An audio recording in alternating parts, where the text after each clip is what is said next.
আসসালামু আলাইকুম, সবাইকে স্বাগত জানাচ্ছি আমাদের নতুন আরেকটি ভিডিওতে। দর্শকবৃন্দ, আশা করছি আপনারা সকলেই ভালো আছেন। দর্শকবৃন্দ, ধর্ষণ মামলায় মামুনুল হককে আদালতে তোলা হয়েছে।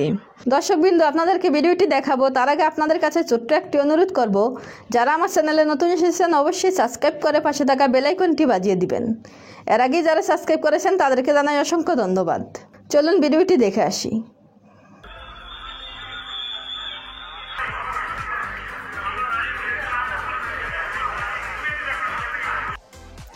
দর্শকবৃন্দ, ধর্ষণ মামলায় মামুনুল হককে আদালতে তোলা হয়েছে। তো চলুন আমি আপনাদেরকে নিউজটি পড়ে শোনাচ্ছি। ধর্ষণ মামলায় সাক্ষ্য দিতে হেফাজতে ইসলামের বিলুপ্ত কমিটির যুগ্ম মহাসচিব মামুনুল হককে নারায়ণগঞ্জ আদালতে আনা হয়েছে। বুধবার 24শে নভেম্বর মানে আজকে বেলা 12টার দিকে তাকে নারী ও শিশু নির্যাতন দমন আইন ট্রাইব্যুনালে তোলা হবে। এর আগে একই দিন সকাল 9টার দিকে কাশিমপুর কারাগার থেকে কঠোর নিরাপত্তায় তাকে আদালতে আনা হয়। এই মামলার বাদী জান্নাতারা জন্য আদালতে উপস্থিত হয়েছেন বলে জানিয়েছে তার আইনজীবী।